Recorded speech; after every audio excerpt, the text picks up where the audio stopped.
अस्सलाम वालेकुम। हुकूमत 27वीं आइनी तरमीम पास करवाने की बहुत जल्दी में है और उसके अंदर मुख्तलिफ जो तजावीज़ हैं उसको हुकूमत के मुख्तलिफ लोग तो बता रहे हैं कि आइन को मजबूत करने के लिए बहुत ज़रूरी है, लेकिन उसकी आप तफसील पढ़ें तो बज़ाहिर तासुर यही मिलता है कि ज़्यादा कंट्रोल करने के लिए सिस्टम के ऊपर एक सेंट्रलाइज्ड अथॉरिटी कायम करने के लिए ये तरमीम तजवीज़ की जा रही है। 26वीं आइनी तरमीम के वक्त भी यही बार बार कहा जाता था कि अदालती निज़ाम की इस्लाह करनी है। इफ्तिखार चौधरी, साकिब निसार और बंदयाल जैसे जो जजेज़ हैं, इन्होंने सुप्रीम कोर्ट का बुरा हाल कर दिया, अब हमने अदालत को ठीक करना है। लेकिन उसके बाद इस्टेब्लिश ये हुआ कि 26वीं आइनी तरमीम के नतीजे में जो आइनी बेंच बनाया गया तो उससे सुप्रीम कोर्ट की जो ऑटोनॉमी, जो इंडिपेंडेंस थी, जो रहनी चाहिए थी एक आला अदालत के पास इख्तियार और ताकत, वो हमने मुकम्मल तौर पर सलब कर लिया। इसी तरीके से 191 की जो प्रोविजंस थी उसको कंप्रोमाइज़ कर दिया गया। अब इस तरमीम 27वीं के अंदर फर्दर एक कॉन्स्टिट्यूशनल कोर्ट का कॉन्सेप्ट है जो किसी ज़माने में पीपल्स पार्टी मोहतरमा के दिल के बहुत करीब था। ये वो उस वक्त की अदालतों को कहती थी कि चमक के तहत फ़ैसले करती हैं, कैंगरू कोर्ट्स कहती थी। और उस वक्त वो कैंगरू कोर्ट्स इसलिए कहती थी कि IJI और बाकी जो इस्टेब्लिशमेंट बैक ग्रुप्स थे उसके तहत वो फ़ैसले ऐसे अदालतों से आते थे कि पीपल्स पार्टी को रगड़ा लग जाता था। और नवाज़ शरीफ साहब इस्टेब्लिशमेंट के जिस ज़माने में करीब होते थे, क्योंकि 2-2, 3-3 साल के साइकिल थे, कभी वो करीब होते थे, कभी वो जेल में या पाकिस्तान से बाहर होते थे, तो उस वक्त उनको वो अदालतें सपोर्ट करती थी। तो वो कैंगरू कोर्ट्स उसको भी उन अदालतों को कहती थी। उस वक्त आइनी अदालतों का भी तसव्वुर वो लेकर आई कि ये होना चाहिए ताकि एक आम आदमी तक इंसाफ मिले, जो असल केसेस हैं वो सुने जा चुके। लेकिन आजकल की सूरत हाल उससे बहुत मुख्तलिफ और बहुत आगे जा चुकी है। At the end of the day क्या बनेगा अभी कहना बहुत ही कबलस वक्त है। इसी तरीके से आर्टिकल 243 के अंदर जो तरमीम तजवीज़ की जा रही है, इससे कुछ मिलती जुलती चीज़ें 26वीं आइनी तरमीम के वक्त भी आई थी। PTI उससे बहुत शोर मचाया। मौलाना फजल रहमान जो थे उनके यहाँ बैठक सजती रही। मौलाना ने उस वक्त अच्छा प्ले किया, लेकिन एक ख़ास स्टेज के ऊपर जाकर मौलाना को भी मैसेज दिया गया कि या तो फॉल इन लाइन, अदरवाइज़ हम तुम्हारे बगैर ही ये तरमीम पास कर लेंगे। एक या दो बंदे चाहिए तो वो कि JUI के हों या किसी और पार्टी के हों, वो मैनेज किए जा सकते हैं तो तरमीम पास हो जाएगी। तो मौलाना साहब अल्टीमेटली जो थे वो उस हार्ड लाइन से पीछे हट गए। PTI वाले बार बार इमरान खान की इजाज़तनामा लेने जाते थे। PTI ने उसके ऊपर बहुत अच्छी सियासत नहीं की। उन्हें पब्लिकली कुछ इश्यूज़ के ऊपर पोजीशन लेनी चाहिए थी, जिसमें आइनी बेंच के ऊपर भी उन्हें पोजीशन इख्तियार करते हुए अंदर एक फ्रीक बनना चाहिए था। लेकिन वो पहले तो मुशावरत में शामिल रहे, मौलाना के ज़रिए मिलते भी रहे, आते भी रहे, जाते भी रहे, फाइनल स्टेज पर पीछे हट गए। अब शायद उनका वो वेट नहीं होगा। वेट इसलिए नहीं होगा कि हुकूमत उसके बगैर ये तरमीम कौमी असम्बली से भी और सेनेट से भी पास करवा के आगे निकल जाएगी। लेकिन क्या ये बहुत अच्छी चीज़ है? मैं पहले भी बार बार चीज़ एक दोहराता हूँ, आज फिर दोहराऊँगा कि NFC अवार्ड जो इसी तरमीम के अंदर एक हिस्सा है, वो आज कर लें, 6 माह बाद कर लें, साल बाद कर लें, वो हमें करना पड़ेगा नागुज़ीर है। करना क्यों पड़ेगा कि आपने सूबों को वसाइल इतने ज़्यादा दे दिए हैं कि वो कचरे के डब्बे के ऊपर भी अपनी तस्वीरें छाप के वो पैसे ज़ाया कर रहे हैं। वफाक की पोजीशन ये है कि जो डेट सर्विसिंग और डिफेंस का ख़र्चा है वो हमारी पहुंच से बाहर होता जा रहा है। जितना ज़्यादा हमारा बजट डेफिसिट हर साल होता है, उतने ज़्यादा हम बैंकों से कर्ज़ा उठाते हैं। 7-8 हज़ार अरब रुपया हर साल हम बैंकों से उठाते हैं, 10-12 हज़ार अरब रुपया सूद की मद में अदायगी करते हैं। तो ये एक ऐसा बैलेंस है जो वफाक को हमेशा कंगाल करके रखेगा और सूबों के पास अजाफी वसाइल होंगे जिसकी वो क्वालिटी स्पेंडिंग नहीं कर रहे। उसको ठीक करना बहुत ज़रूरी है, अशद ज़रूरी है, और उसको आप टाल भी नहीं सकेंगे। आपको नहीं करेंगे तो आप बैंकरप्ट हो जाएंगे। इंटरनेशनली कितनी दफ़ा कौमें आएंगी या IMF या वर्ल्ड बैंक के पास आप जाएंगे और आपको बेल आउट करेगा। लेकिन बाकी जो कॉन्स्टिट्यूशनल मैटर्स हैं जिसमें अदालतों की आज़ादी शामिल हो, 243 की जो प्रोविजन शामिल हो, इसके ऊपर ऐसे इश्यूज़ हैं जब तक ब्रॉडर पॉलिटिकल कंसेंसस ना हो आप कर तो गुज़र सकते हैं, कर गुज़रेंगे आप, लेकिन क्या आप संभाल पाएंगे उसके बाद, ये एक बड़ा सवाल है। तो जो आज हमारे साथ मेहमान शख्सियात हैं स्टूडियोज़ में, उनसे पूछे क्या करना चाहिए, वे फॉरवर्ड क्या होना चाहिए, पॉलिटिकल कंसेंसस इवॉल्व करने के लिए क्या करना चाहिए। क्योंकि एक तरफ PTI को कट टू साइज़ भी किया जा रहा है और PTI के अंदर से ही एक नई किंग्स पार्टी भी सामने आने के कभी इम्कानात मौजूद हैं। सारा कुछ इसी महीने होगा और हमारे सामने महीने के आखिर के अंदर एक ऐसी सूरत हाल होगी जिसमें पता चलेगा कि सियासत पहले से महफूज हुई है या पहले से ज़्यादा वल्नरेबल हो गई है। इस्लामाबाद स्टूडियोज़ में हमारे साथ मेहमान शख्सियात में हैं मुस्तफ़ा नवाज़ खोखर साहब, सीनियर सियासतदान हैं, और सेनेटर फैसल वाडा साहब, सीनियर पॉलिटिशियन हैं। दोनों को खुशामदीद कहते हैं प्रोग्राम में। प्रोग्राम के आगाज़ में आपको इसहाक डार साहब का एक स्टेटमेंट सुनवाते हैं जिसमें वो बता रहे हैं कि जल्दी तरमीम आएगी 27वीं और हम पार्लियामेंट के जो ड्यू प्रोसेस है उसको फॉलो करेंगे। सुनिए वो क्या कह रहे हैं। मैंने वैसे महल क्लैरिफाई कर दिया है। आई अश्योर यू कि ये गवर्नमेंट की ही है, गवर्नमेंट ही आएगी और गवर्नमेंट का ये जिम्मेदारी है कि वो लाए। ये कहीं से पैराशूट नहीं हो रही। ट्वीट मैंने भी देखी बिलावल भुट्टो साहब की, उन्होंने जो एरियाज आइडेंटिफाई किए हैं उन एरियाज पे बात हुई है। जो भी उन्होंने एरियाज आइडेंटिफाई किए हैं, he has not included any area which has not been talked और डिस्कस विद देम। बेहतर होगा कि हम उसको पहले इस हाउस में ले आए। तो मैं अश्योर करता हूँ जी जो भी प्रोसेस होगा दैट विल बी ट्रांसपेरेंट। तो मैं गुजारिश करूंगा, एक ये कि पहले इस हाउस में ले आए, दूसरी मेरी गुजारिश होगी कि इसको कमेटी को रेफर करें ताकि वो फुल पार्टिसिपेशन हो जाए। हम स्टेक होल्डर्स को भी डेफिनेटली डिस्कस करेंगे। खोखर साहब, जो 26 आईनी तरमीम के वक्त एक लतीफ़ा था कि लॉ मिनिस्टर से पूछा गया कि ड्राफ्ट किधर है, तो उन्होंने कहा भी मैंने देखा नहीं। तो आई होप कि अभी तारड़ साहब जो है दोबारा ये बात ना कह दें कि मैंने 27वीं तरमीम का ड्राफ्ट आ जाए फिर बात करूँगा। देखिए, जो मलिक साहब हमारी प्रेजेंट डिस्पेंसेशन है या जो सियासी जमातें इस वक्त हुकूमत में, उनके पास कितनी स्पेस है, उनके पास कितनी लिबर्टी है आज़ादाना फैसले करने की, ये पूरा पाकिस्तान का बच्चा जानता है। वो जो कॉम्प्रोमाइज़ करके आए हैं हुकूमत में इन इलेक्शंस में, जो उन्हें फॉर्म 47 पकड़ाए गए हैं, उन्होंने इसके नतीजे में उनके पास कोई स्पेस नहीं बची। उनको जो इंस्ट्रक्शंस आती हैं उन्होंने वो इंस्ट्रक्शंस मनोअन फॉलो करनी है। ड्यू प्रोसेस का इसहाक डार साहब का आपने क्लिप सुनाया। कौन सा ड्यू प्रोसेस कि जहां पर पार्लियामेंट की लेजिटिमेसी के ऊपर सवाल तो है ही है। आज जिस पार्लियामेंट के अंदर खड़े होकर वो तकरीर कर रहे थे, उसके अंदर अपोजिशन लीडर की कुर्सी खाली है। सेनेट के अंदर अपोजिशन लीडर की कुर्सी खाली है। लिख के अपोजिशन मेंबरान ने स्पीकर को और चेयरमैन सेनेट को दे रखा है कि जनाब ये अक्सरियत है हमारे पास, अल्लामा नासिर अब्बास साहब होंगे सेनेट में अपोजिशन लीडर और नेशनल असेंबली में महमूद खान अचकजई साहब, लेकिन नहीं है। और इस माहौल में कि जहां पे अपोजिशन लीडर्स का ओहदा खाली है, वहां पर हुकूमत कहती है, ये गैर नुमाइंदा हुकूमत कहती है कि हम 27वीं आईनी तरमीम लेकर आएंगे। तो हम बुनियादी तौर पर जो चीज इस मुल्क में नहीं अप्रिशिएट करते वो किसी भी चीज की इखलाकी हैसियत है। कवानीन की, पार्लियामान की जब तक इखलाकी हैसियत नहीं होगी लोग नहीं तस्लीम करेंगे, लोग नहीं मानेंगे। आप वक्ती तौर पर तो उनको नाफिज कर सकते हैं, वक्ती तौर पर लोगों के गले के से नीचे उनको गुजार सकते हैं जबरदस्ती, लेकिन इवेंचुअली ये चीजें अंडू होनी है। 26 कॉन्स्टिट्यूशनल अमेंडमेंट आप देख लें, उस वक्त हमें यह बताया गया, पाकिस्तान के सामने यह मुकदमा बनाया गया कि जी इंसाफ की फराहमी के लिए बहुत जरूरी है कि ये कॉन्स्टिट्यूशनल बेंच बने। लेकिन नतीजा क्या निकला? नतीजा यह निकला कि आज एग्जीक्यूटिव को मुकम्मल दस्तरस हासिल हो गई है अदलिया के ऊपर, उनकी अपॉइंटमेंट्स के ऊपर। और ये जो बिलावल साहब ने जो ट्वीट की, इसके अंदर 7 चीज़ों का उन्होंने जिक्र किया जी। सर, मैं उसकी तफसील की तरफ आता हूँ। सुप्रीम कोर्ट बार एसोसिएशन के हेड हमारे साथ हैं हारून रशीद साहब। हारून साहब, आपका बहुत शुक्रिया। सर, ये जो 27वीं आईनी तरमीम और आईनी अदालत की बात की जा रही है, आपकी सुप्रीम कोर्ट बार एसोसिएशन का इसके ऊपर क्या रद्द-ए-अमल है? ऑलरेडी पहली अंडर डिस्कशन था जब 26 अमेंडमेंट बनी थी। हेलो जी जी जी सर, जब ये 26 आईनी तरमीम आई थी उस वक्त इसका तो उसमें भी ये आईनी कोड का ही जिक्र था और आईनी कोड कंप्लीट होनी थी, लेकिन वो वाले पॉलिटिकल पार्टीज की कंसेंसस के साथ उस वक्त 26 अमेंडमेंट आई थी कि चले अगर को फुल कोड नहीं बन सकती, इंडिपेंडेंट कोड नहीं बन सकती, तो फिलहाल आईनी बेंच तश्कील दिया जाए, लिहाजा बेंच हो गया। अब ये देखें, फेडरेशिएट कोर्ट कॉन्स्टिट्यूशनल कोर्ट है और इंडिपेंडेंट कोर्ट है। इसी तरह अगर कॉन्स्टिट्यूशनल कोर्ट इंडिपेंडेंट हो जाए और बाकी जो सुप्रीम कोर्ट है वो इंडिपेंडेंट रहे, तो इसका मतलब है कि पब्लिक लिटिगेशन जो है वो इलादा हो जाएगी और पॉलिटिकल आईनी मामला जो है वो इलादा हो जाएंगे। इसके बनने में तो कोई इतराज नहीं है। आप सपोर्ट करते हैं? सुप्रीम कोर्ट बार इसको सपोर्ट करती है? बिल्कुल सपोर्ट करती है। और इसलिए बाकी जो चीजें हमने गवर्नमेंट को आज प्रेस रिलीज इशू की है कि ये बिल हमें भी रेफर किया जाए और हमारी राय ली जाए, ताकि वो सारी चीजें देख के बाकी मामला जो हैं उनमें हमें किसी पे एतराज भी है। लेकिन आपको एतराज किस पे है?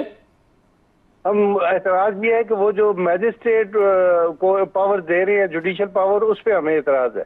इसलिए कि ऑलरेडी जब जुडिशियल मैजिस्ट्रेट काम कर रहे हैं तो सारे इख्तियारात जब पहले सेपरेशन हुई थी जुडिशरी और एग्जीक्यूटिव, ये उसी तरह रहना चाहिए।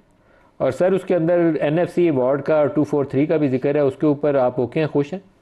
नहीं सर, वो मैंने ड्राफ्ट देखा नहीं है, मुझे डिटेल का नहीं पता। मैं इसीलिए कहता हूँ कि आज प्रेस रिलीज इशू की है गवर्नमेंट को, हमने ये जिक्र किया है कि आप हमें शेयर करें ताकि हम अपने पॉइंट ऑफ व्यू दे सके। बहुत शुक्रिया आपका हारून रशीद साहब। सर ये नवंबर के महीने में क्या होने जा रहा है सर? नवंबर के महीने में सर्दियां हैं, जैकेट्स निकल आई हैं। आपके वहाँ बड़ी ज़बरदस्त किस्म की वो मकई मिलती है ऑपोजिशन के लिए। आज बर्फबारी शुरू हो गई, आज पहला आगाज हो गया, तो मुझे लगता है कि गोलाबारी, अब गोलाबारी शुरू होने वाली। हम इसको बर्फ में कराची वाले गोलाबारी कहते हैं। हम तो देखते नहीं ना कराची के अंदर। गोलाबारी का शिकार कौन होगा सर? क्योंकि इस्लामाबाद में भी आजकल जब ओले पड़ते हैं ना, वो गोलाबारी की तरह ही पड़ते हैं, गाड़ियाँ टूट जाती हैं। तो इस्लामाबाद में वो वाले ओले पड़ने वाले हैं दोबारा, जिससे गाड़ियाँ टूट सकती हैं। मैं तो समझा कि ओले पड़ चुके हैं, अब तो सिर्फ समेटने की बारी आ रही है। नहीं सर, अभी और एक फेज आने वाला है। एक स्पेल होता है ना, वो चलता है, आज आया, 2 दिन बाद वो दोबारा आया। स्पेल जिसकी आप निशानदेही करें 25 नवंबर की, उसमें ओलों के साथ इतने फटेंगे सर कि आप सोच नहीं सकते। और मैं उम्मीद करता हूं कि वो काम ना हो कि एक प्रेसिडेंट, एक पार्टी, जैसे मेरा बहुत सा ताल्लुक था मजहबी तरीके लब्बैक, उसको बैन कर दिया गया। तो मैं नहीं चाहता कि कोई और पार्टी इस तरह की बैन। अगर 26 नवंबर को पीटीआई इस्लामाबाद आई तो वो भी टीएलपी की तरह बैन कर दी जाएगी? देखें उसमें प्रोबेबिलिटीज़ क्या है, पॉसिबिलिटीज़ और प्रोबेबिलिटीज़ क्या है, बड़ी क्लैरिटी से होना चाहिए। मैं वो डेमोक्रेटिक ज़बान में बात नहीं करूँगा। एक बैन का ऑप्शन भी है, फेंटे का ऑप्शन तो है ही, ठीक है, बैन का ऑप्शन भी है, गवर्नर राज का भी ऑप्शन है, ठीक है। तो अब आपने मुस्बत पॉलिटिक्स करनी है, आपने केपीके के लोगों की खिदमत करनी है, या 13 साल में आपने वहाँ ये बताना है यहाँ कोई चोरी नहीं हो सर रही। मुस्बत कौन डिफाइन करेगा? क्योंकि आमतौर पर ना, मैं अब कोई 35 साल से इस प्रोफेशन में हूँ, तो जो बंदा ताकतवर होता है ना, उसकी कौमी मुफाद की और मुस्बत की एक अपनी डेफिनेशन होती है। मतलब बाजवा साहब भी हमें बताया करते थे, मैं आपको उसी मुस्बत और कौमी दायरे की बात कर रहा हूँ। तो आप उन्हीं की बात कर रहे हैं। बिल्कुल, मैंने कहा कहीं भाव न रह जाए, हम सेम पेज पे हैं, सेम पेज पर, हाँ सेम पेज पर ही। तो वो मुस्बत उस हिसाब से सही होनी चाहिए। ऐसा देखें, अगर हम ये बात करते थे कि ये पार्टी चोर है, ये चोर है, ये चोर है, सूबे में काम नहीं हुआ, तो अब तो सभी चोर हैं। अब सभी चोर हैं। केपीके में 13 साल में आपने सड़कें देख ली, अस्पताल देख लिए, स्कूल देख लिए, कॉलेजेस देख लिए। नून लीग और पीपल्स पार्टी को भी साथ ही शामिल किया। नहीं, ये कहते थे ना। अच्छा। तो अब तो ये कहने के काबिल नहीं रहे ना। यहाँ सारे सूबों में ज़्यादा चोरी हो गई, यहाँ टेरर एक्टिविटीज़ ज़्यादा हो गई, यहाँ माल बनाने का गेम ज़्यादा हो गया, यहाँ स्कूल कॉलेज 13 साल तो यहाँ है ना। हम पीपल्स पार्टी को कहते हैं सिंध में आपने रोडें नहीं बनाई, तो यहाँ 13 साल रहा। यहाँ तो मैंने नहीं सुना कोई ब्रेकिंग न्यूज़ चल रही हो कि यहाँ सड़कें नहीं बनती केपीके में, यहाँ अस्पताल नहीं है, बुरा हाल है, बेहाल है लोग। क्या वहाँ मिला केपीके के लोगों को, ठीक है। अच्छा, पॉपुलैरिटी का मतलब ये तो नहीं कि सड़कें मिल गई आम आदमी की। सर जहाँ से आपने जुमला स्टार्ट किया था वहीं आपको लेके जाता हूँ। आप कहते हैं 26 नवंबर को अगर पीटीआई वाले उसी तरीके से पिछली 26 नवंबर की तरह इस्लामाबाद आए, तो जो 2 ऑप्शन हैं, एक ऑप्शन ये है कि फेंटा तो लगेगा ही लगेगा, हाँ, ये तो आपका 100% है कि फेंटा तो 100% है। हाँ, तो और वो दूसरा वाला ओले जिसमें गाड़ी के बड़ी गाड़ियों के शीशे टूट टूटे थे, तो वो वाले ओले भी फट सकते हैं। आपने यूज द वर्ड कि वो वाले ओले फट सकते हैं। हाँ बिल्कुल, सर फट सकते हैं। इसमें कोई इबाहम ना रखे। और थर्ड आपने बोला कि वो जैसे टीएलपी को बैन किया गया, अगर वो काबू नहीं आएंगे तो या टीएलपी की तरह बैन कर दी जाएंगे, तो या बैन का भी ऑप्शन है और गवर्नर राज लगा के भी ऑप्शन है। तो ऑप्शन तो है गवर्नर, तो ये दोनों एक्सट्रीम ऑप्शन हैं, या बैन कर दें। ऑप्शन है, आपके ख्याल में एकदम तो नॉर्मल हो गया पाकिस्तान में चीजें। एक पॉलिटिकल पार्टी को बैन करना इज ए नॉर्मल फंक्शन? अगर पॉलिटिकल, अगर सर मैं आपने मुझे शो पे बुलाया हुआ है, मैं अभी आपके यहाँ बंदूकें खोल दूं, गोलियां चला दूं, आपके कैमरामैन को गोली मार दूं, मुस्तफा को टांग तोड़ दूं, आपके गिरबान को पकड़ लूं, आग लगा दूं, तो आप क्या कहेंगे? सर इजाजत है? सर क्योंकि आप कर सकते हैं, आपके पास बंदूक भी होती है, तस्वीरें शेरें आपकी माजी में आती नहीं है, तो आपसे बच के रहना पड़ता है। अभी पड़ी हुई है ना? हाँ सर, वो तो हिस्सा है सर, वो तो इसकी गाड़ी में पड़े हुए। हम तो खुली बात करते हैं सर, अब अच्छा लगे बुरा। सर नवंबर के महीने में होगा क्या ये बता दें, क्योंकि नवंबर का महीना बहुत इवेंटफुल महीना है, ये इसमें काफ़ी कुछ होना है। आप मुझसे पूछते थे, मैं आपको सीरीज बताता जाऊँ। आप बताएं सर, आप बताएं कौन सा सवाल आपको? मुझे तो बहुत सारे बस वो एपिसोड है ना, आप बताएं। इमरान खान का क्या होगा? इस साल के अंदर कुछ नहीं हो रहा। अच्छा, अगले साल में क्या होगा? अगर यही सियासत रही मनफी, गोले बारूद, बदमाशी, गुंडागर्दी और तोड़ फोड़ की, तो कुछ नहीं होगा, और मुझसे मखड़े हो जाएंगे, और प्रॉब्लम्स आ जाएंगी, और तकलीफों में जाएंगे, वो जो मैं नहीं चाहता कि होना चाहिए सर। और पीटीआई के अंदर से एक नई पीटीआई किंग्स पार्टी बने जा रही है? सर नहीं, देखे मैं आपको बताऊँ, उसमें मेरे दोस्त हैं, मैंने उनसे बड़ी दोस्ती निभाई है। आज भी पावर कॉरिडोर्स में पीटीआई के अंदर जो पावर पॉलिटिक्स में है, उनके साथ भी मैं दोस्तियाँ निभा रहा हूँ, क्योंकि मैं दोस्ती अपनी निभाता हूँ। नई किंग्स पार्टी बनने वाली है? देखिए सर, मैंने 8 महीने पहले कहा था सेनेट के बाहर एक जीरक सियासतदान पर नजर रखिएगा, वो आपने देख लिया, वो बात हो गई। लेकिन सर ये फ्लॉप शो है। और इसमें कुछ नहीं होना, और ना पीटीआई का रिप्लेसमेंट ही इमरान खान है, इमरान खान का रिप्लेसमेंट ही पीटीआई, ये दोनों नाम एक ही हैं, ठीक है। तो इसमें तो शाह महमूद की सरबराही में कोई पीटीआई का नया ग्रुप नहीं बन सकता, मतलब उसकी कोई वैलिडिटी नहीं होगी, लेकिन ग्रुप शाह तो महमूद बन साहब- जाएगा लेकिन उसका वजन नहीं होगा। देखिए 9 मई के अंदर शाह महमूद कुरैशी साहब बेगुनाह है, इसमें क्लैरिटी रखें। उमर चीमा है, शिबली फराज है, ऐसे बहुत सारे नाम हैं जो अच्छे चेहरे हैं, जो अच्छे हैं, प्रॉब्लम में हैं, लेकिन अच्छे चेहरे हैं। उमर चीमा और शिबली फराज अच्छे चेहरे हैं तो जेल में क्यों है? देखिए वो तो अब उनको अपना केस फाइट करना है। देखिए ऐसा तो नहीं हो सकता कि कई दफ़ा आप अगर मुझसे आप पूछें 15-16 साल की जो लाइफ उनके साथ मैंने गुजारी है, मैं तो शिबली फराज को बहुत अच्छा आदमी समझता हूँ, सर, बाज़ और लोगों का- उमर चीमा को भी मैं बहुत अच्छा, बहुत ज़बरदस्त आदमी समझता हूँ। इसमें मेरी दो राय नहीं है इसके अंदर। सर फिर उनको छोड़ देना चाहिए ना। देखिए सर, मेरा ख्याल है जब ट्रायल होगा तो उनको छूट जाना चाहिए। तो फिर ट्रायल होगा तो तब 2 साल से तो बेचारे अंदर सड़ रहे हैं, ट्रायल करवा दें उनका, क्या देखिए है सर 14 साल जरदारी साहब ही रह रहे थे, ट्रायल तब हो तो- गए हैं, सजाएं हो गई हैं 10 साल। और सजाएं जिस एविडेंस की बुनियाद पे हुई है, सॉरी वो एक पुलिस वाली। चाहता हूँ कि वो एक पुलिस वाला छुपा हुआ था मेज के नीचे और उसने सारी साजिश सुनी और उसकी बुनियाद पे सजाएं हो गई। सर वो तो ये अगर एविडेंस होगी, देखिए प्रोसिक्यूशन जो थी उसके ऊपर एतराज, लेकिन जो प्रोसिक्यूशन हुई है 9 मई को बहाना बनाकर इतने लोगों के साथ प्रोसिक्यूशन हुई है कि जिसके बाद फिर उसकी जस्टिफिकेशन रह नहीं जाती। अभी भी मेरे भाई ने जो बात की कि जी फेंटे के लिए तैयार रहें, ये पाकिस्तान के अंदर ये जो अब एक कल्चर बन गया है कि जिसके अंदर नीचे से लेकर ऊपर तक हर बंदे की यही ख्वाहिश है कि मेरे हाथ में डंडा हो और मैं अपने मुखालिफ का बस फेंटे पे फेंटा लगाऊं।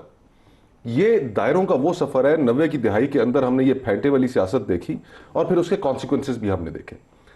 हमने सियासत को वापस अपनी जगह पर लेकर आना है और उसके लिए ये एनवायरनमेंट क्रिएट करनी पड़ेगी कि जिसमें हम फेंटे वाली गुफ्तगू से बचे।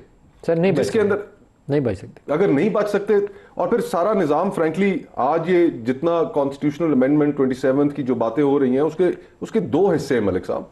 सर पीटीआई, नून लीग और पीपल्स पार्टी, ये 3 जमातें बराबर की 33% तीनों का हिस्सा दे दें तो 99% इनके हिस्से में आएगा। तीनों बराबर की इस फेंटे वाली सियासत की जिम्मेदार है। तो ये अपना रवैया बदलना पड़ेगा ना। एक ये हर बेनिफिशियरी और 2 जमातों ने तो इसकी कीमत जब अदा की तो उसके बाद वो 2006 में बैठे और उन्होंने आपस में एक मिसाक सुधरे नहीं, जमहूरियत सुधरे नहीं। ये बात ठीक है। वो दोनों जमातें, नून वोट को इज्जत दो, मिसाक जमहूरियत, पीपल्स पार्टी, सारे पीछे हट गए। अगर आज हमने पाकिस्तान को आगे लेके जाना है तो हम सियासी मुखालिफ आपस में जरूर रहेंगे लेकिन सियासी दुश्मन नहीं बनेंगे। यही फॉर्मूला है, इसके अलावा आपके पास कोई फॉर्मूला नहीं है। आज मुल्क के अंदर पॉलिटिकल टर्मोइल है।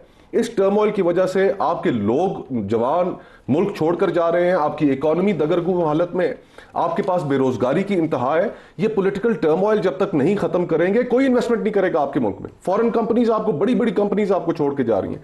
आज मैं एक आर्टिकल पढ़ रहा था कि जिसके अंदर पाकिस्तानी बिजनेसमैन ये मुल्क छोड़कर जा रहे हैं, श्रीलंका में इन्वेस्ट कर रहे हैं, दुबई में फैक्ट्रियां लगा रहे हैं, अपने मुल्क में क्यों नहीं? सर वो तो एक फंडामेंटल अब ये रियलिटी है कि पाकिस्तान में manufacturing is not a viable business, क्योंकि आपकी एनर्जी की कॉस्ट इतनी ऊपर चली गई है, टैक्स रेट्स इतना ऊपर तो ये चले सारा इसी वजह से है ना मलिक साहब कि हम पाए का साइज नहीं बड़ा कर सक रहे। अभी अगर हम एनएफसी की बात करते हैं जो कि 27वीं तरमीम का हिस्सा है, तो उसके अंदर सबसे पहली चीज वफाक ने अगर अपना मुकदमा सूबों के सामने रखना है तो वफाक पहले यह बताए अपनी शाखर्चियां कम की हैं। सदर हाउस का खर्चा बढ़ जाए, वजीर आजम का हाउस का बजट बढ़ जाए, स्पीकर की तनख्वाह बढ़ जाए, चेयरमैन सेनेट की बढ़ जाए, वज़रा की तनख्वाहें बढ़ जाएं, पार्लियामेंटेरियंस की बढ़ जाएं, आप 1000 अरब रुपए से ऊपर स्टेट ओन एंटरप्राइजेस में जाया कर दें और फिर कहें ओ नहीं हमारे तो खर्चे नहीं पूरे हो रहे तो सूबों का हिस्सा भी ले लो उनसे, ये बात कोई नहीं मानेगा। आपको पहले खुद करके दिखाना पड़ेगा कि आप फिस्कल डिसिप्लिन लाने के लिए सीरियस हैं। आप बैंकों से कर्जा लेना छोड़ें, वो आप खत्म कर नहीं रहे। कोई बड़ी रिफॉर्म इनिशिएटिव ले ही नहीं सकी हुकूमत, रिफॉर्म है ही नहीं और वो कर भी नहीं सकेंगे। और फिर जो बाकी मानदा जो निजाम है उसके अंदर आप इंडिपेंडेंस ऑफ जुडिशरी को बिल्कुल ही खत्म कर रहे हैं। अब ये जो 3 बातें हैं, कॉन्स्टिट्यूशनल कोर्ट, फिर उसके साथ जो जुड़ी बात है कि ट्रांसफर ऑफ जजेस हाई कोर्ट के, और फिर उसके साथ एग्जीक्यूटिव मैजिस्ट्रेसी। अब एग्जीक्यूटिव मैजिस्ट्रेसी जो है ये अंग्रेज के दौर का कानून था और एग्जीक्यूटिव मैजिस्ट्रेसी में होगा क्या, थोड़ा एक्सप्लेन कर दें कि वफाकी हुकूमत को और सूबाई हुकूमतों को इख्तियार मिल जाएगा? इख्तियार मिल जाएगा कि किसी भी शख्स को अंदर कर दें। बिल्कुल। अंग्रेज के दौर के अंदर यह कानून था कि क्योंकि उन्होंने एक रियाया के ऊपर हुकूमत करनी थी, तो रियाया को किसी भी वक्त कोई शख्स भी अगर कोई बात ऐसी करता है जो ताजे बरतानिया के लिए मुवाफिक नहीं है तो उसको अंदर कर दें। तो हम रियाया तो नहीं है। और आपका आइन का जो बुनियादी स्ट्रक्चर है वो सेपरेशन ऑफ पावर्स की बात करता है कि किसी इदारे के पास इतनी ताकत नहीं होगी कि वो मतलब अनान बन जाए। सेपरेशन ऑफ पावर्स को आप तबाह बर्बाद कर रहे हैं। आइन का आर्टिकल 175(3) है, ये भी सुप्रीम कोर्ट बार के जो सदर थे हारून साहब, उन्होंने भी एग्जीक्यूटिव मजिस्ट्रेसी के हवाले से यही बात की। फिर आप जब ट्रांसफर एंड पोस्टिंग्स करेंगे जजेस की, उनको डीसी एसी की तरह उठा के किसी को कोयटा फेंकेंगे, किसी को आप पेशावर फेंकेंगे, तो उसको तो हर वक्त यही धड़का लगा रहेगा कि ये मेरे साथ होगा क्या, तो मैंने तो हुकूमत के खिलाफ कोई फैसला नहीं देना। सर, ये और फिर कॉन्स्टिट्यूशनल कोर्ट में डगड़ा लगाने के लिए तो ये सारा कुछ कर रहे हैं मलिक साहब, फिर कॉन्स्टिट्यूशनल कोर्ट में 70 साल उम्र रख रहे हैं, टेम्पटेशन क्रिएट कर रहे हैं एग्जिस्टिंग जजेस के लिए कि आप रिटायरमेंट के बाद 5 साल आपके लिए मजीद तैयार हैं जनाब, हमारे खिलाफ लेकिन फैसला नहीं देना। Very good sir. Sir Voda साहब, मैं 26 ये जो नवंबर के महीने में क्या कुछ होना है उसके ऊपर आपसे और भी बातें पूछनी है। मौजूदा हुकूमत का क्या बनेगा? क्या बनेगा? 27वीं तरमीम पास हो जाती है। हाँ, हो जाएगी। तो हो जाएगी ना? हाँ। कोई इशू भी नहीं आएगा? नहीं। तो फिर हुकूमत का क्या करेंगे आप? क्या करें इसका? आप ही बताएंगे, मुझे क्या बताओ सर, आपने तय कर। हुकूमत लेजिस्लेशन लेके आ रही है, इलेक्शन पास हो जाएगी, हुकूमत चलती रहेगी। जो आपको अपना क्रेडिट तो ना ठीक है, नहीं हुकूमत ही लेके आ रही है ना सर। क्या कहते हैं, हुकूमत जब लेके आएगी वो पास हो जाएगी तो पास हो जाएगी, फिर हुकूमत क्या करेगी? देखिए मैं तो मेरा सवाल यह है कि उसके बाद हुकूमत क्या करेगी? जो अभी तक हुकूमत करती आई है। अगर एक टीम मेंबर आपको गोल पे गोल मारी जा रहा है, दुनिया में भी वो डंका बजा रहा है, जंग भी जीत के ला रहा है, इन्वेस्टमेंट की बात भी हो रही है, लोग हमें अपने साथ एग्रीमेंट में मिला रहे हैं, सऊदी अरेबिया समेत बाकी और ये सर कौन कर रहा है? फील्ड मार्शल कर रहा है ना। तो सर यही तो बेसिक क्वेश्चन है जिसके आप दाएं बाएं से निकल। मैं तो दाएं बाएं से कभी नहीं निकला, आप मुझे दाएं बाएं ले आते हैं, मैं तो सीधा आता हूँ। सर ये फील्ड मार्शल ने किया सारा कुछ, तो मैं ये तो पूछो फिर हुकूमत क्या करेगी? तो हुकूमत ने इस बार एक अकलमंदी का काम ये किया है जो पिछली हुकूमतों ने नहीं किया। उन्होंने कहा जी हमें काम आता नहीं, हम काम करने नहीं काम आता। पिछली हुकूमतों की बात करें, वो कहते हैं हमें काम आता नहीं है, हम करने भी नहीं देंगे। यही होता रहा ना पाकिस्तान के साथ। अब की बारी उन्होंने कहा ठीक है जी, प्राइम मिनिस्टर ने कहा अगर एक टीम लीडर है या टीम मेंबर है या टीम को आगे लेके चल रहा है और मेडल्स लेके आ रहा है पाकिस्तान के लिए, तो ठीक है उसको करने दो।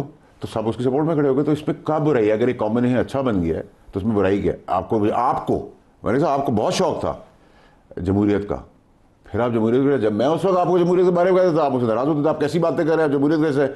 ये मेरा जो दोस्त है, मेरा भाई जो है, हम साथ ही हमने शुरू किया, मेरा सीनियर भी है पॉलिटिक्स में, लेकिन मैं ये आइडियलिस्टिक है। ये 100 साल के बाद जब मुल्क रिवॉल्व हो जाएगा तब बात होगी। मैं तो रियलिस्टिक आदमी हूँ, मैं तो प्रैक्टिकल आदमी, आइडियलिस्टिक है।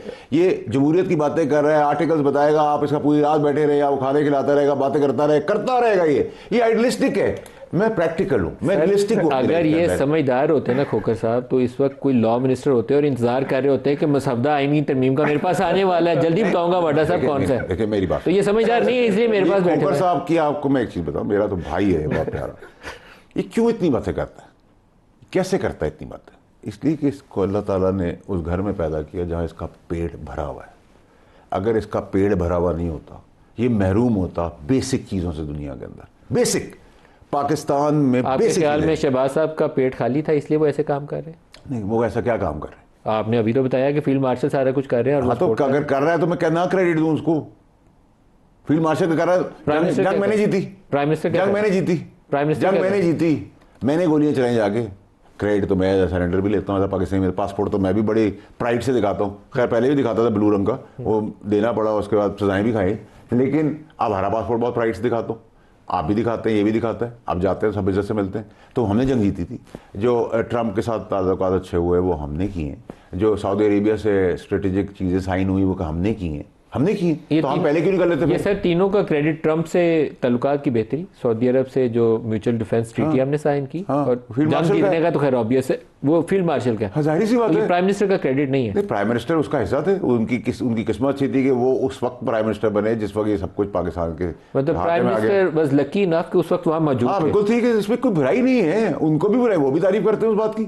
तो अगर एक हमआंगी के साथ चीज चल रही है और एक आदमी लीड करके चीजें लाके दे रहा है, अगर शो का आपके अल्फाज में इससे ज्यादा डिस्क्रेडिट करने का प्राइम मिनिस्टर को तरीका नहीं हो सकता जितना आप उसे कर चुके हैं। आप तो बोर लगाते हैं उसके ऊपर कि वो ही वाज जस्ट लकी कि वो वहां था। अगर आप चाहते हैं कि लोग मुझे इस प्रोग्राम के अंदर देखकर आपके कमेंट सेक्शन में लिखे बड़ा झूठा है, तो मैं कहता हूँ हमने जंग जीती, हम लेजिस्लेटर थे, हमने कॉन्ट्रैक्ट साइन किया सऊदी अरेबिया से, हमने वेस्ट से मुस्बत किरदार किया, ईरान के साथ ताल्लुकात अच्छे किए, सब कुछ जो है खित्ते के अंदर अमन और अमान की बातें की, इंडिया को ठोक बजा के साइड पे किया, वो हमने किया। चलिए आप कहते हैं, मैं मान लेता हूँ, मुझे बड़ी खुशी होगी। कहते भी मुझे हिचकिचाहट सी हो रही है। ये गुफ्तगू सुन के शहबाज साहब की किताबों में आज से आप जीरो हो जाएंगे। मैं तो कभी भी उनकी जबान में हीरो नहीं था, लेकिन मैं तो उनकी बड़ी इज्जत करता हूँ, कदर करता हूँ। अब उनको कदर की निगाह से देखता हूँ, एटलीस्ट मुस्बत किरदार अदा करें। वो ये नहीं कर रहे कि मुझे मैं भी नहीं करूंगा तो मैं भी नहीं करने दूंगा। ये तो जो ब्रेक ले लें, ब्रेक से वापसी पे तरमीम के ऊपर भी आपसे भी बात करें। ब्रेक ले लेंगे, हमारे साथ रहिए।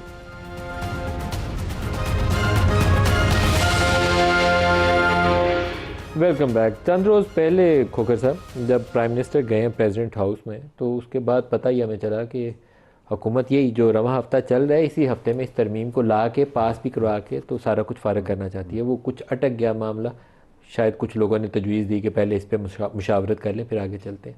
तो अभी भी मेरे ख्याल में 8-10 रोज़ 15 रोज़ से ज़्यादा की ये गेम नहीं है। नंबर्स इनके पास हैं, कर लेंगे। जल्दी इतनी क्यों है? तरमीम आइन के अंदर करने के लिए तो ओपन हाउस डिबेट होनी चाहिए, पार्लियामेंट के फ्लोर के ऊपर लाइव लोगों को दिखाएं, क्योंकि अब फंडामेंटली बहुत कुछ चेंज करने जा रहे हैं। अचानक से ऐसी क्या ज़रूरत है? इमरजेंसी क्यों है? मेरे ख्याल से एक तो 30 नवंबर को एक रिटायरमेंट हो रही है सुप्रीम कोर्ट में। किसकी हो रही? कॉन्स्टिट्यूशनल बेंच के जो सरबराह हैं। अच्छा। तो ये एक प्रिज्यूम किया जा रहा है कि इसीलिए जल्दी करनी है ताकि फर्दर अपॉइंटमेंट उनकी कॉन्स्टिट्यूशनल कोर्ट में हो सके। और उसमें अगर जजेस की एज ज़्यादा होगी तो जजेस की एज ज़्यादा होगी तो वो ऑब्वियसली कॉम्पिटेंट होंगे वहाँ पर जाने के लिए। ये अभी एक मतलब ख्याल रही है, इस खबर नहीं है अभी ये। और फिर इसी तरह 243 है जो जिसके अंदर तरमीम की बात की है बिलावल साहब ने कि उसमें भी तरमीम आ रही है, तो वो भी एक इम्पॉर्टेंट तरमीम होगी। अब हमें सारी स्पेकुलेशंस हैं, हमें कोई अंदाज़ा नहीं है, ड्राफ्ट सामने आए तो फिर पता चले। इस पे ज़्यादा स्पेकुलेशन ना ही करें तो अच्छा है। लेकिन द पॉइंट इज़ मलिक साहब कि देखें, ये 25 करोड़ लोगों का मुल्क है। 25 करोड़ लोगों का जो मुल्क है, अब वो अफराद नहीं चला सकते, ये इदारों ने चलाना है। इदारों को हमें मजबूत करना पड़ेगा, हमें निज़ाम इंसाफ जुडिशरी को मजबूत करना पड़ेगा, ना कि उसको सबसर्विएंट एग्जीक्यूटिव अपने हाथ में कर ले। हमें पार्लियामान को मजबूत करना पड़ेगा, हमें पार्लियामान को वो स्पेस देनी पड़ेगी। सर इसमें एक मेरा सवाल है, मैं बहुत से लोगों से पूछता हूँ, मैं आज तक तसल्ली खुद को भी कन्विंस नहीं कभी कर सका। मैं महसूस करता हूँ कि पार्लियामान को ताकत देने के लिए मैं और आप बाहर से बैठ के सवाल जवाब करके बड़ी अच्छी बातें करके कुछ कह सकते हैं, लेकिन पार्लियामान को अपना इख्तियार खुद असर्ट करके लेना। जो पार्लियामेंट के अंदर लोग बैठे हैं, अगर वो सबसर्विएंट रहना उनको तरजीह है, क्योंकि उस रहने से उनको वो सामने वाली कुर्सी मिल जाती है, तो फिर इसमें दुनिया की कोई ताकत ऐसी नहीं है, कोई आइन ऐसा नहीं है जो उसको मजबूत कर सके। ये बात आपकी बिल्कुल ठीक है मलिक साहब कि हम सियासतदान जो है, हमें सिर्फ इक़्तिदार का लालच, इक़्तिदार की ख्वाहिश हर नज़रिया कुर्बान करने के लिए फ़ौरन तैयार कर देती है। हम जब तक स्पेस खुद नहीं लेने की कोशिश करेंगे और अपने प्रिंसिपल्स के साथ नहीं खड़े होंगे, वही मियाँ नवाज शरीफ साहब जो वोट को इज्जत दो की बात करते थे, आज कहाँ हैं? खामोश हैं। आज जब बुनियादी फीचर्स कॉन्स्टिट्यूशन के चेंज हो रहे हैं, Mian Nawaz Sharif is no way to be seen. एक सिंगल स्टेटमेंट उनकी मौजूद नहीं। और आज से 3 साल पहले की उनकी सियासत देखें, उनकी स्टेटमेंट्स देखें, तो आज कॉम्प्रोमाइज कर गए। इसी तरह पाकिस्तान पीपल्स पार्टी अभी ये जो 7 बातें की हैं, मैं आपको वसूख से कह सकता हूं कि जिस रात ये 27वीं तरमीम पास होनी है, उस रात पीपल्स पार्टी का बयान क्या होना है कि हमने 18वीं तरमीम को बचा लिया, तालीम और पॉपुलेशन वेलफेयर के जो महकमे थे वो अब सूबों के पास ही रहेंगे। हम 18वीं तरमीम के ऊपर कोई कॉम्प्रोमाइज नहीं किया, लेकिन रोती आंखों और रिश्ते कानों के साथ ये बाकी तरमीम पे हम साथ दे रहे हैं हुकूमत। सर वो जो निसाब यकसा करने वाली बात है ना, उस पर भी पीपल्स पार्टी बैक ट्रैक करेगी। तो ये आप तो रखिएगा, बैक ट्रैक होगा उस तो। और दूसरा इसके अंदर एक एलिमेंट ये भी है मलिक साहब इस कॉन्वर्सेशन में कि इंटरनेशनली इस खित्ते के अंदर 2 बड़ी जंगें रहीं, जिसकी वजह से सिक्योरिटी स्टेट, हमारे यहाँ डिक्टेटरशिप्स जो थी, उनको व्हाइट हाउस के अंदर इंटरटेन किया जाता रहा, वेस्ट उनको सपोर्ट करता रहा, और उसके नतीजे में हमारा जो सिक्योरिटी स्टेट का जो तशख़्ख़ुस है वो फिर मजबूत हुआ। और उसी सिक्योरिटी, अब वेस्ट जो है और बाकी दुनिया, या आप अरब वर्ल्ड ले लें, इवन चाइनीज आप ले लें, वो प्रेफर करते हैं कि 1 विंडो ऑपरेशन। सियासत के अंदर तो फिर बहस होती है, सियासत के अंदर तो आप चीज़ों को परखते हैं। यमन का फैसला आपके सामने मौजूद है, पार्लियामेंट ने नहीं एग्री किया उस वक्त। इसी तरह और कई वाकयात हैं कि जिनके अंदर वो जो पीरियड था 2008 से 2013 तक, जब एक स्पेस अवेलेबल थी पार्लियामेंट के पास, पॉलिटिकल पार्टीज के पास, सिविलियन के पास। मुझे सलाला का इंसिडेंट याद है, उस निज़ाम का मैं उस वक्त हिस्सा था, करीब से चीज़ों को देखने का मौका मिला जब हमारे फौजी शहीद हुए अमेरिकन फायरिंग में और बम्बार्डमेंट में।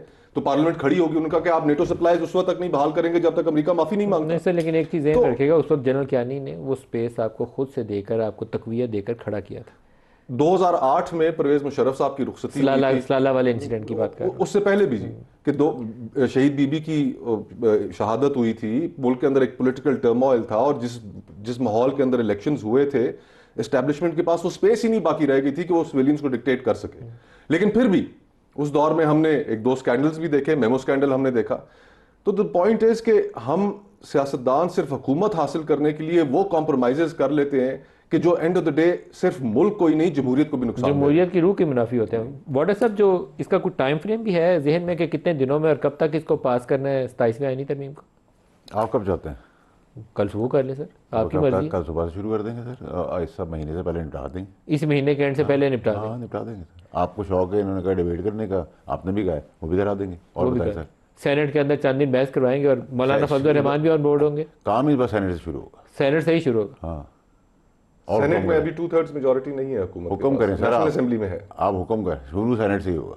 और सर 2/3 मेजोरिटी मैनेज हो जाएगी सेनेट में? हाँ सर, आप किसी जगह के लिए नंबर चाहिए, वो भी पूरे हैं, बताए कितने चाहिए। नंबर भी पूरे हो जाएंगे। सर मसला ही कोई नहीं है पाकिस्तान। मसला ही कोई नहीं, मसला ही कोई नहीं। मौलाना फजल रहमान भी सपोर्ट करेंगे। मतलब मौलाना फजल रहमान से हम सीखते हैं, हमारे बड़े हैं।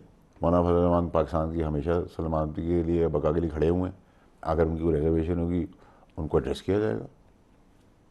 वो भी हमेशा पाकिस्तान के साथ ही खड़े हुए हैं, पाकिस्तान के खिलाफ तो नहीं खड़े हुए। इसी महीने हमने गजा के ऊपर भी फैसला करना है। वो सेनेट का हिस्सा नहीं है। इसी महीने हमने ईस्ट और वेस्ट के ऊपर जो दोनों चैलेंजेस है उसके ऊपर बहस भी करनी है और अपनी पूरी फौज के पीछे खड़ा भी होना है। फौज के पीछे अब आपका चारा क्या खड़ा ना होने का? इतना बड़ा मार्का फौज ने आपको मार के दिया है, जिसकी आप हसरत तमन्ना करते थे, वो तमन्ना आपकी पूरी की। जो आपके लिए पहले था कि जंग लगे हुए हैं, फलाना धमाका है, जिस तरीके से शिकस्त हमने इंडिया को दी, जिस तरीके से हमने लोहा अपना मनाया, जिस तरह से हमने पाकिस्तान का झंडा गाड़ा, वो अनप्रेसिडेंटेड है सर। ये तो हम माने ना, ये क्रेडिट तो आप दें, इस पे तो हम खुशियां मना रहे हैं ना, इस पे तो हम प्राइड ले रहे हैं। तो ये किसने करके दिया है? इसी फौज ने करके दिया है ना। इसी अल्लाह का खास करम है, इनायत है, उस वजह से पूरी कौम का सर फखर से बुलंद है और हम चाहते हैं कि हर महाज के ऊपर ऐसी कामयाबी मिले। ईस्ट वाला चैलेंज अभी खत्म नहीं हुआ ईस्टर्न बॉर्डर से, और वेस्ट वाली सूरत हाल ये है कि आप इस्तांबुल में तालिबान से टॉक्स कर रहे हैं। ये दोनों चैलेंजेस इसी महीने आपके साथ। मेरी बात सुने, आप अगर मजहबी साइड पे भी देखें तो बात भी होती है और लड़ाई भी होती है। अगर ज़बान से हो जाए तो बहुत अच्छी बात है, वरना फिर ताकत से होता है। ये तो आपको मज़हब ने भी इसकी इजाज़त दी है। मैं कोई मजहबी आदमी नहीं हूँ, लेकिन मैं आपको बता रहा हूँ। तो ये तो तरीका हुसैन इस चीज़ का है। आप बात करते बातचीत ख़त्म हो जाए, नहीं होगा तो लड़ाई से ताकत। देखिए अफगानिस्तान है, हम उसका पासदारी कर रहे हैं। जो टर्किश बीच में आए हैं या कतर बीच में, हम उसकी पासदारी करेंगे। हाँ, पटाखा भी उनकी तरफ से हमारी तरफ आया तो हम टुकड़े कर देंगे उसके। हमारी क्लैरिटी है, तो इस पर हमें फ़ख्र नहीं होना चाहिए कि हम सुकून से सोते हैं। वो जो शहीद खून दे रहे हैं सर, और हम घर में अपने बिस्तरों में सो रहे हैं, तो उसका मान और जो वो है वो तो हमें देना पड़ेगा ना। तो अगर हम उस क्रेडिट को स्ट्रेंथ, देखिए एक टर्म है मल्टी डोमेन। पहले जंग होती थी सिर्फ एयरफोर्स की, हवा में, पानी में और ज़मीन पे। अब साइबर भी है जंग, नैरेटिव की जंग भी है, इकोनॉमिकल जंग भी है, खत्ते के अंदर पोजीशनिंग की जंग भी है। इन सबको स्ट्रेंथन करने के लिए लेजिस्लेशन पास करने की ज़रूरत है। आप लेजिस्लेशन पास करके आर्मी के अंदर एक सिनर्जी क्रिएट कर रहे हैं। उस सिनर्जी का बेनिफिट पाकिस्तान को होना है। सर ये एक्सप्लेन करें, लेजिस्लेशन पास करके आर्मी में सिनर्जी आर्मी का क्रिएट करने हाउ क्या होगा उस तरमीम के अंदर? मैं तरमीम का आप स्ट्रेंथन नहीं करेंगे ना अपनी डिफेंस लाइन को। डिफेंस लाइन को आपकी अब सिर्फ एयरफोर्स की जंग तो नहीं रही ना सर। थोड़ा एक्सप्लेन तो कर दें। मैं आपको ये बता रहा हूँ, इन सब चीज़ों को एड्रेस क्या तरमीम होगी सर जिससे वो स्ट्रेंथन होगा? सिनर्जी। उस सिनर्जी के लिए आप अपनी डिफेंस तरमीम क्या होगी जिससे वो मजबूती आएगी? देखिए तरमीम का आप इफ एंड बट और क्लॉज और फुल स्टॉप पे तो मैं नहीं जाऊंगा, ठीक है जी। लेकिन जो मैं आपको बता रहा हूँ स्ट्रेंथन करने की जरूरत है। आपको स्ट्रेंथन सर आपको एक्सप्लेन तो करें, समझने में आसानी हो जाएगी। ना आपको सब समझ है सर, आपकी मुस्कुराहट बता रही है। आप समझा दें, मैं उस पर हाँ और ना बोल दूंगा, ऐसा कर लेते हैं सर। मैं नहीं बोलना चाहता। नहीं, आप ही बोल दें। मैंने तो इनको ये कुछ राय देने लगे थे, तो दरमियान में मैंने कहा कि इसके ऊपर ना ही। सर ये हमारा भाई है, आइडियलिस्टिक है। इसका इंशाल्लाह सपना पूरा होगा जब 100 साल की डेमोक्रेसी हो जाएगी। अभी तो हम इवॉल्विंग सिचुएशन के अंदर है। जब इवॉल्व कर रहे होते हैं सब चीज़ें होती है। आइडियलिस्टिक है ना, क्या रूम है इसका? सर आपने ये जो लफ्ज़ बोला ना 100 साल की डेमोक्रेसी वाला, इसका मतलब है कि हम जो प्रेजेंट सिस्टम है एक गवर्नेंस का, जिसमें इसको दुआम देने जा रहे हैं फॉर मैनी ईयर्स, तो उसमें 100 साल हो जाएंगे ना पूरे। हाँ, डिज़ायर तो यही होती है। तो फिर तो आप चाहते हैं कि इसी को दुआम दे दिया जाए? नहीं, मैं तो इसका मद्दा हूँ। देखिए मैं आपको बता, आप चाहते हैं मैं तो बड़ा क्लियर हूँ भाई। इस मुल्क की डेमोक्रेसी ने चले आप डेमोक्रेसी का ढोल पीटते हैं। आज से 2026 साल है ना सर? जी हाँ। तो 3-4 साल के लिए तो दुआम है ना? नहीं, मैं इंशाल्लाह 100 साल पूरे करेंगे। फिर हम खोकर भाई को साथ बैठाएंगे और बोलेंगे चलें अब आप तो कहीं करें हम आपके साथ हैं, ठीक है। आइडियलिस्टिक सोच सर अल्टीमेटली मैं बड़ी दरख्वास्त की इनसे कि कुछ थोड़ा सा बोल दें, तो इन्होंने ये दुआम का लफ्ज़ बोला है, वो मुझे पसंद आया, इन्होंने 100 साल दुआम वाला। तो इसलिए मैं कहता हूँ कि शहबाज साहब की रेलेवेंस अब खत्म हो जाती है। एक मिनट नहीं, शहबाज साहब की रेलेवेंस नहीं खत्म होती। अच्छा। शहबाज साहब का नेमो बदल इस मुल्क के अंदर नहीं और एफएम का नेमो बदल इसमें नहीं कोई पाकिस्तान के अंदर। अभी अगर इक्वेशन आप देखें सर शहबाज तो दोनों साहब का नेमो बदल नहीं है। Shahbaz sahab is one and only Shahbaz sahab. उन्होंने ट्रंप को भी कहा कि तेरे जैसा बंदा कोई नहीं है। अगर उसकी उनकी अल्लाह ने एक्सेप्टेबिलिटी इंटरनेशनल फोरम पे भी करा दी है, चाहे उसके लिए फुटबॉल के ग्राउंड के अंदर गोल एफएम ने किए हों, ठीक है, तो ठीक है, बुराई तो कोई नहीं है। Sir man proposes God disposes, बिल्कुल सही। तो ये दुनियावी ये सोच के इक़्तिदार हमेशा रहेगा, इसी तरह चीज़ें चलती रहेंगी। बहुत से लोग पाकिस्तान में आए, दुनिया भर में आए, वो यही सोचते थे हमें जो चीज़ सामने रखनी चाहिए वो आवाम की फलाह है, इस मुल्क के अंदर इंसाफ है, झगड़े ख़त्म करना है, लोगों के अंदर खुशहाली लेकर आना है, रोजगार आप लाए क्या? और वो अथॉरिटेरियन निज़ाम नहीं ला सकता। अच्छा, आप कब लाके दिया? आपकी डेमोक्रेसी थी ना सर, आप इस पार्टी का हिस्सा थे। चलने ही नहीं दी इस मुल्क की एस्टैब्लिशमेंट ने, कौन सी चलने दी? देखिए ना, मियां नवाज शरीफ साहब को यहाँ पर होता क्या है कि आप सियासतदानों के हाथ में विक्टिम कार्ड पकड़ा देते हैं। आज इमरान खान साहब के हाथ में विक्टिम कार्ड है, उनकी कारकर्दगी के बारे में कोई सवाल नहीं है, सियासत इशू से दूर जा चुकी है। ये आएगी। एक जमाना था मियां नवाज शरीफ साहब के हाथ में विक्टिम कार्ड था। आप लोगों के हाथ में विक्टिम कार्ड पकड़ाना बंद करें, लोग पाकिस्तान के लोगों को फैसला करने दें कि उनका हुक्मरान कौन होगा। जब आप बंद कमरों में ये बैठकर फैसले करते हैं तो फिर पाकिस्तान के लोग अपनी तज़हीक महसूस करते हैं। मुल्क इस तरह नहीं चला करते। आप सियासत को इश्यूज के ऊपर वापस आने दें।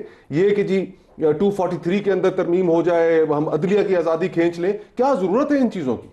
आप सिर्फ वही काम करें जो आपकी डोमेन है। हर मुल्क का इदारा, चाहे वो अदलिया है, उसने अगर जुडिशल एक्टिविज्म किया, गलत किया। अगर हमारी इस्टेब्लिशमेंट सियासत के अंदर मुदाखलत करती है, गलत करती है। सियासतदान वहां पर जाकर सर झुकाते हैं, गलत करते हैं। अगर मीडिया कॉम्प्रोमाइज होता है, गलत करता है। तो हमें अगर इस मुल्क को ठीक करना है तो एक चीज जो फंडामेंटली जिस पे हमें एग्री करना पड़ेगा वो ये है कि विल ऑफ द पीपल की जो सैंक्टिटी है उसको हम कभी मलियामेट नहीं करेंगे। सर ये अगर जलसे में तकरीर करा तो मैं सीटियां बजाता। Mustafa Nawaz Khokhar sir, senator Faisal order साहब, आप दोनों का बहुत शुक्रिया। आज के लिए इतना इजाज़त दीजिए। अल्लाह हाफ़िज़।